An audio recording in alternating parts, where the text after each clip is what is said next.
developing your coaching philosophy. I've been asked to present today.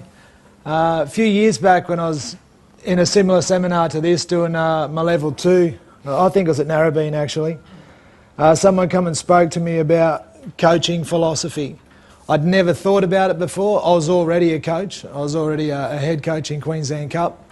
And after that presentation, we wrote down our thoughts, beliefs, coaching philosophy, etc. And I thought from that point on, I became a better coach. I knew what my path was, I knew what my direction was, knew where I wanted to go, but I just sort of had this plan, you know, values, beliefs, how I wanted other coaches, but obviously how I wanted other players to see me. And with that, what I want you to get out of today, hopefully, is that you too record your coaching philosophy at the end of this hour. Hands up anyone that knows what their coaching philosophy is. And how many have written it down. I now have it recorded and I look at it, I improve on it, I tweak it, because it just gives me that general path. One thing that I think is best is, when we're looking at our coaching philosophy, is start with the end in mind. So, how do you see yourself as a coach, or how do you want to be seen, say when you retire or at your funeral and all these ex-great players are standing up talking about how you imparted your knowledge onto them. We'll get to that a little bit later.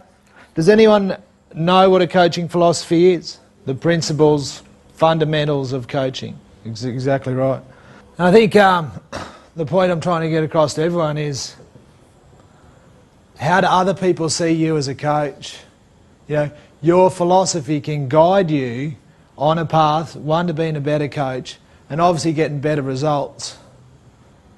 We spoke before about philosophy being the study of the basic principles and concepts of a branch of knowledge, that knowledge being coaching. So, I can't tell you what your coaching philosophy is. I'm just here to help you gather some thoughts, give you some information, so you come up with your own coaching philosophy.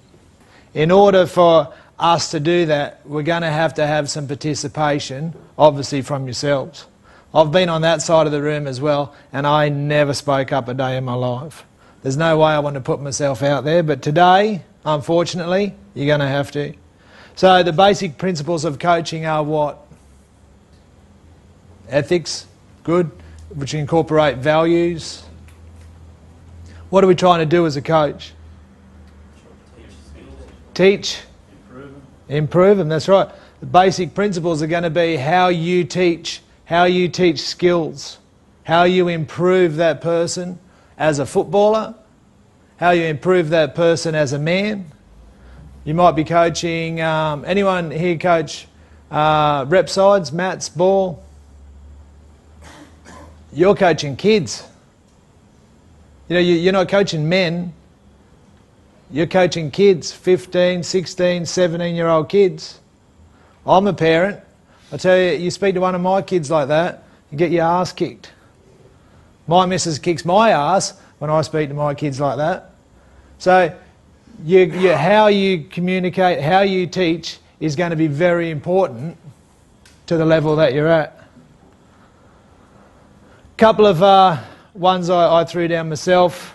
Teaching, being able to teach the skill. Obviously listening to the children, listening to other players, senior players, etc. Being able to communicate. You know, I'm a pretty shit communicator, but I can talk. Talk and talk and talk till the cows come home. But communicating is a different skill unto itself. You've got to get that message across. You know, you might want to be talking to your winger, but you've got to be talking in terms that he understands. Being knowledgeable to be able to teach skill. Good organisation and planning, that can be in your philosophy. You know, as a coach, I'm very organised. I plan my sessions, you know, I don't waste time due to that planning. Being able to observe, instruct, and give good positive feedback. Is anyone starting to think about their coaching philosophy now? You're starting to get an idea. You know deep inside who you are and what you are as a coach. We all do. But you've got to start to verbalise it. You've got to start to put it down on paper. You've got to start to get a plan of action, a roadmap to your own coaching success. What type of coach are you? How do you see yourself as a coach? Are you an angry coach? Nice, gentle, warm-hearted coach? Knowledgeable? Instruct? Are you a mate?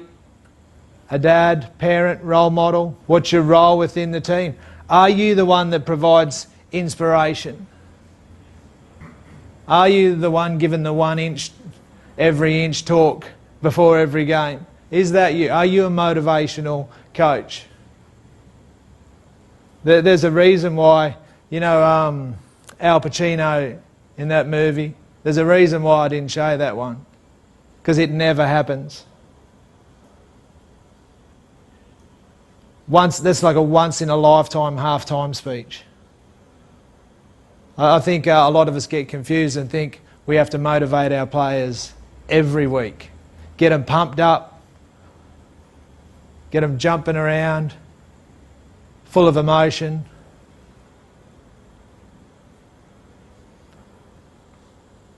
How are you perceived by your players?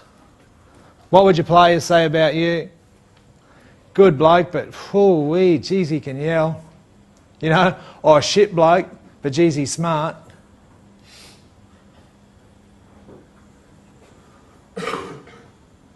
How would they describe you? I think for the mats and the ball and that, how would the parents see you as well? You know, whether you like it or not, you're a role model to those kids. They look up to you, they respect you, because you're in a position of authority. How would the parents see you? So your philosophy can shape the way you're interacting with young men, older men, etc. Anyone here see themselves as a super motivational coach?